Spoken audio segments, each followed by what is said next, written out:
एक बड़ी खबर सामने आई है। साल 2025 के पहले 6 महीने में भारत के ऑफिस मार्केट ने जबरदस्त परफॉर्मेंस दिखाई है, लेकिन इसका आम आदमी से क्या लेना देना है? सीधा जवाब है नए जॉब्स, और वो भी हजारों नहीं बल्कि लाखों जॉब्स के नए अपॉर्चुनिटीज तैयार हो रहे हैं। नमस्कार दोस्तों, मैं हूं वरुण सिंह और आप देख रहे हैं स्क्वायर फीट इंडिया।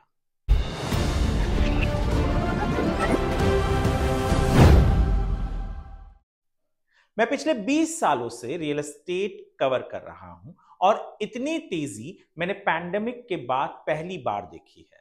आज मैं आपको डिटेल में समझाता हूं कि कौन से शहर में सबसे ज्यादा हायरिंग होने वाली है, कौन से सेक्टर्स जॉब्स देंगे और इसका आम आदमी पर क्या असर पड़ेगा। एक रिपोर्ट के हिसाब से इंडिया के टॉप 7 मेट्रो सिटीज में ऑफिस स्पेस लीजिंग 40% बढ़ गई है।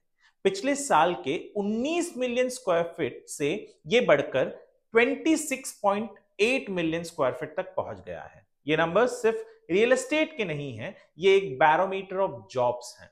क्योंकि जब एक कंपनी ऑफिस एक्सपैंड करती है, इसका सीधा मतलब होता है कि वो नए लोगों को रिक्रूट कर रही है। IT companies, banks, financial firms और कोवर्किंग ऑपरेटर्स सब नए ऑफिसेज ले रहे हैं। इसका मतलब है हायरिंग की गति तेज होने वाली है।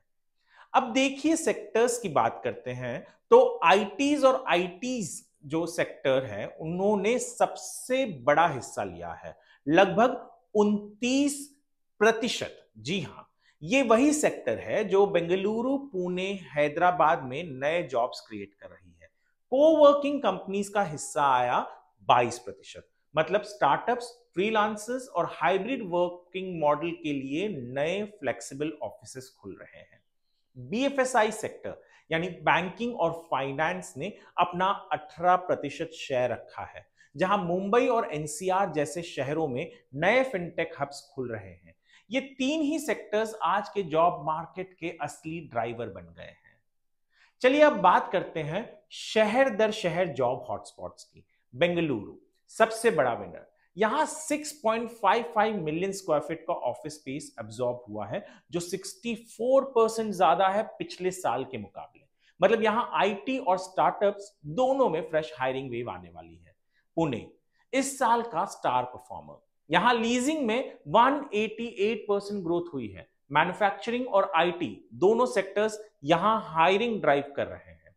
मुंबई मेट्रोपॉलिटन रीजन यानी एमएमआर, यहां पर 4.5 मिलियन स्क्वायर फीट एब्जॉर्ब हुआ है, 43% की ग्रोथ के साथ। सबसे ज्यादा बीएफएसआई सेक्टर ने बड़ा हिस्सा यहां पर लिया है। एनसीआर यानी दिल्ली, गुरुग्राम, नोएडा, यहां पर 5 मिलियन स्क्वायर फीट के साथ ये दूसरे नंबर पर है। यहां कोवर्किंग और आईटी दोनों ने डिमांड क्रिएट की है। चेन्नई सबसे हेल्दी वैकेंसी रेट के साथ स्टेडी ग्रोथ पर है, यहां आईटी और बीएफएसआई जॉब्स बढ़ रहे हैं।